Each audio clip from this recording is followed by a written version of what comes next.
इस समय राज्य में बारिश को लेकर काफी विकट स्थिति बन गई और अगस्त महीना पूरी तरह से सूखा बीत जाने के चिन्ह दिखाई दे रहे हैं। वहीं अब मौसम विभाग ने किसानों को आवश्यक नियोजन करने की सलाह देते हुए बताया कि अब सीधे सितंबर माह में ही बारिश होने का अनुमान है, जिसके चलते खरीफ फसलों के लिए बारिश का इंतजार कर रहे किसानों में चिंता की लहर देखी जा रही है। वहीं मौसम विभाग द्वारा किसानों से कहा गया है कि अब चूंकि सितंबर माह के पहले सप्ताह में बारिश होगी, जिसमें कम से कम 10 से 15 दिन का समय लगेगा, ऐसे में किसानों द्वारा कम से कम अगले 10 दिनों के लिए फसलों की सिंचाई हेतु पानी का नियोजन किया जाए। एक सप्ताह पहले जिले के अपर वर्धा बांध व वर्धा जिले की सीमा पर स्थित निम्न वर्धा बांध के जल संग्रहण क्षेत्र में बारिश रहने की वजह से जल स्तर बढ़ता रहने के कारण दोनों बांध के गेट खोलकर वर्धा नदी में पानी छोड़ा जा रहा था, लेकिन विगत 2 दिनों से बारिश नहीं होने के चलते बुधवार 23 अगस्त को दोपहर 1 बजे से अपर वर्धा बांध के दरवाजे बंद कर दिए गए। वहीं निम्न वर्धा प्रकल्प के 2 दरवाजों को 10 सेंटीमीटर तक खुला रखते हुए 17.47 घन मीटर प्रति सेकंड की रफ्तार से वर्धा नदी में पानी छोड़ा जा रहा है।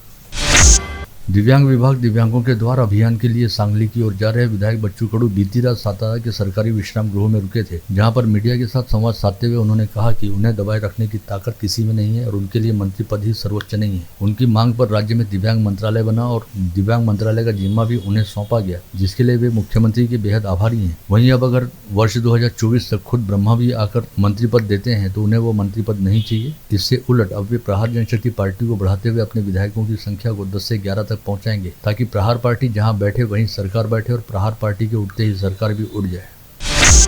आगामी लोकसभा चुनाव को ध्यान में रखते हुए भाजपा द्वारा शुरू किए गए महाजनसंपर्क अभियान के तहत भाजपा के प्रदेशाध्यक्ष चंद्रशेखर बावनकुले कल 1 दिवसीय जिला दौरे पर अमरावती आ रहे हैं। इस दौरे के तहत सुबह 8 बजे प्रदेशाध्यक्ष बावनकुले का होटल ग्रैंड महफिल में आगमन होगा, जहां पर वे मीडिया कर्मियों के साथ अनौपचारिक चर्चा करेंगे। पश्चात परतवाड़ा व दरियापुर में आयोजित कार्यक्रमों में हिस्सा लेने हेतु रवाना हो जाएंगे, जहाँ से वापस आने के बाद दोपहर 3 बजे रूबी हॉल में बडनेरा अमरावती व तिवसा विधानसभा निर्वाचन क्षेत्र के पदाधिकारियों की बैठक को संबोधित करने के उपरांत शाम 5:30 बजे वे जयस्तंभ चौक से जवाहर गेट परिसर तक पद यात्रा में हिस्सा लेंगे। राज्य विधानसभा के नेता प्रतिपक्ष विजय वडेट्टीवार आगामी 26 अगस्त को अमरावती के दौरे पर आ रहे हैं। वे नागपुर से सुबह 11 बजे अमरावती पहुंचेंगे और अमरावती संभाग में अतिवृष्टि के कारण किसानों को हुए नुकसान को लेकर दिए गए मुआवजे के संदर्भ में संभागीय आयुक्त, जिलाधीश व जिला परिषद के मुख्य कार्यकारी अधिकारी से सरकारी विश्राम गृह पर चर्चा करेंगे। पश्चात दोपहर 11:30 बजे जिला कांग्रेस कमेटी कार्यालय पहुंचकर संभाग के 5 जिलों के अध्यक्ष, विधायक, पूर्व सांसद, प्रदेश पदाधिकारी एवं सभी फ्रंट प्रमुखों के साथ बैठक करते हुए जनसंवाद यात्रा के नियोजन के बारे में चर्चा करेंगे। दोपहर 2 बजे तक अपना पूर्व नियोजित दौरा समाप्त करने के बाद वे दोबारा नागपुर की ओर रवाना होंगे। वर्तमान में मनपा द्वारा किए गए संपत्ति सर्वेक्षण के बाद संपत्ति धारकों को 1.5 गुना संपत्ति टैक्स बढ़ाकर दी गई नोटिस के बाद नागरिकों में तीव्र असंतोष व्याप्त है, लेकिन करीब 18 वर्ष बाद नियमानुसार यह शुल्क बढ़ाए जाने की जानकारी मनपा आयुक्त देवीदास पवार द्वारा मंडल न्यूज को देते हुए बताया गया कि शहर के विकास के लिए टैक्स बढ़ाना जरूरी है। महानगर पालिका के पास आय के साधन कम है। नागरिकों को फाइनल नोटिस में ही विभिन्न आकार के शुल्क लगाकर बिल दिए जाने वाले हैं। मालमत्ता कर जो बिल्डिंग बनाता है, कायदे में उसकी ड्यूटी है कि उसने टैक्स लगा के लेना। हाँ, बराबर है। अगर वो नहीं ले रहे तो फिर दूसरे के ऊपर, हमारे ऊपर आरोप करना है तो बराबर नहीं ना। एकात्मिक सड़क योजना के तहत अमरावती महानगर पालिका क्षेत्र में पंचवटी चौक से अरविंद चौक व अरविंद चौक से मालवीय चौक होते हुए नवासे चौक तक जाने वाले और नेमानी गोदाम से बडनेरा तक 4 लेन कंक्रीटीकरण का निर्माण होने के बाद अब दूसरे चरण में विधायक रवि राणा के प्रयासों से बेनाम चौक से नेमानी गोदाम तक 4 लेन कंक्रीटीकरण के निर्माण के लिए राज्य सरकार ने निधि मंजूर की है। इस निर्माण कार्य का ठेका जूजर इंफ्रा को मिला है और वर्क ऑर्डर मिलते ही कंपनी द्वारा इस रास्ते पर आज मार्किंग कर ली थी। अगले महीने भूमि पूजन होने के बाद इस काम का शुभारंभ किया जाएगा।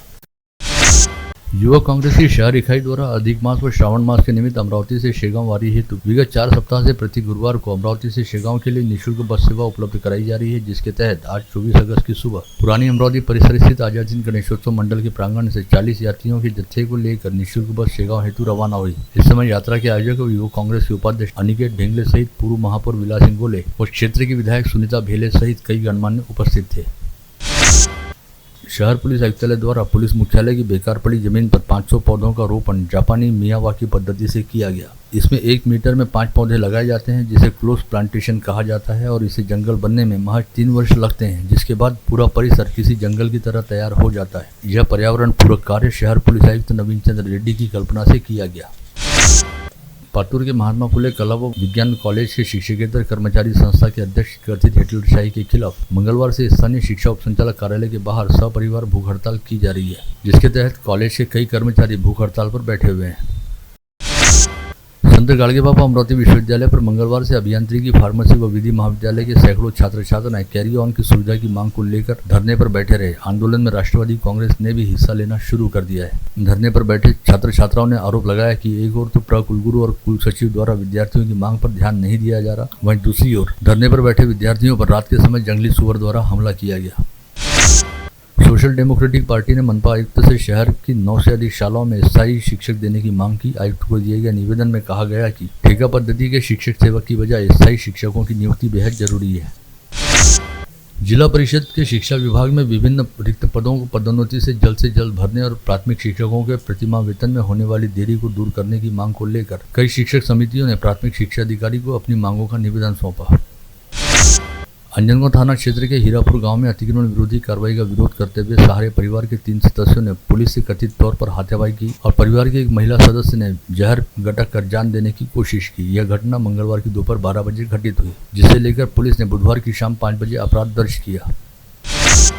अस्पताल जाते समय पड़ोसी का कुत्ता भौंकने पर उसे मारने को लेकर हुए विवाद में शिकायतकर्ता महिला से मारपीट की गई, जिसके बाद शिकायत दर्ज कराने हेतु पुलिस थाने पहुंची महिला को थानेदार द्वारा भी थप्पड़ मारा गया। ऐसा आरोप लगाते हुए न्याय की गुहार लेकर शिकायतकर्ता महिला व उसका परिवार जिलाधीश व ग्रामीण पुलिस अधीक्षक कार्यालय पहुंचे और न्याय की गुहार लगाई।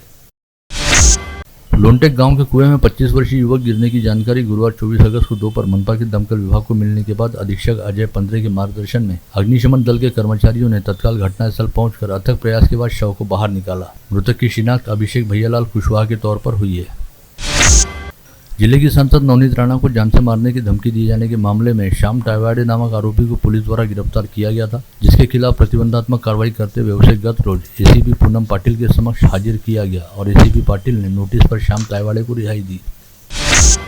दरियापुर स्थित एक कनिष्ठ महाविद्यालय के सामने विगत 22 अगस्त की दोपहर 1:30 से 2 बजे के आसपास कॉलेज कैंटीन के सामने खड़ी नाबालिग छात्रा पर एक सिरफिरे युवक ने हमला करते हुए उसकी लात घूंसों से बेदम पिटाई की। इस मामले में दरियापुर पुलिस ने श्रेयस तायडे नामक आरोपी के खिलाफ विभिन्न धाराओं के तहत मामला दर्ज करते हुए उसे गिरफ्तार किया।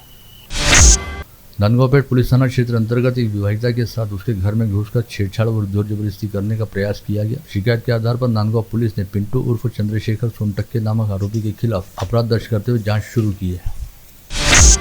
नागपुर गेट पुलिस द्वारा मसानगंज के जुआ अड्डे पर छापामार कार्रवाई की गई। जुआ अड्डे के पास दुकान पर बैठे व्यापारी और उसके दोस्त की जेब से पुलिस ने 22,000 रुपए जबरन निकाल लिए। साथ ही दोनों व्यापारियों को आरोपी बनाकर उनके साथ मारपीट करते हुए उनके खिलाफ भी मामला दर्ज किया गया। ऐसे में दोनों व्यापारियों ने नागपुर गेट पुलिस द्वारा की गई इस हरकत को लेकर पुलिस उपायुक्त सागर पाटिल के पास अपनी शिकायत दर्ज कराई, जिसके बाद डीसीपी पाटिल ने पूरे मामले की सघन जाँच के आदेश जारी किए। टोपेनगर निवासी अनिल आलूरकर को उनके बैंक खाते पर रिवार्ड मिलने का मैसेज भेजकर झांसा देते हुए उनके बैंक खाते से अज्ञात व्यक्ति ने 29,000 रुपए ऑनलाइन तरीके से उड़ा लिए। शिकायत मिलने पर गाड़गेनगर पुलिस ने अज्ञात आरोपी के खिलाफ मामला दर्ज करते हुए जांच शुरू की है। चंद्रपुर की शिंदेवाही तहसील अंतर्गत रत्नापुर में रहने वाले 30 वर्षीय युवक ने अपने व्हाट्सएप स्टेटस पर 30 वर्षीय युवक दिनेश भालचंद्र चावरे ने अपने व्हाट्सएप स्टेटस पर बेहद भावनात्मक संदेश के साथ जलती हुई चिता का फोटो अपलोड किया, जिसके बाद गांव के सार्वजनिक कुएं में छलांग लगाकर आत्महत्या कर ली। पता चला है कि बचपन से ही मेधावी रहने वाले इस युवक ने कृषि पदवी का पाठ्यक्रम की पढ़ाई पूरी करने के बाद कृषि सेवक पद की परीक्षा दी थी, जिसमें उत्तीर्ण होने के बाद वर्ष 2020 में उसे कृषि विभाग में कृषि सेवक पद पर नियुक्ति का पत्र मिल गया। लेकिन इसी दौरान दिनेश चावरे को हड्डी की एक गंभीर बीमारी हो गई, जिससे जान बचाने हेतु डॉक्टर की सलाह पर उसके एक पैर को कमर से नीचे पूरी तरह काटना पड़ा। ऐसे में दिनेश चावरे एक पैर से अपाहिज हो गया था और उसे काफी शारीरिक तकलीफों का सामना भी करना पड़ रहा था। संभवतः इसी से तंग आकर उसने आत्महत्या कर ली। बुधवार की दोपहर दिनेश चावरे के पार्थिव पर अंतिम संस्कार करने के उपरांत जब सभी परिजन व रिश्तेदार घर लौटे तो इसी समय दिनेश की दादी जानकीबाई चावरे को तीव्र हृदयाघात हुआ और पोते की आत्महत्या से आहत दादी ने भी मौके पर ही दम तोड़ दिया। ऐसे में चावरे परिवार पर एक के बाद एक दुखों का दूसरा पहाड़ भी टूट पड़ा।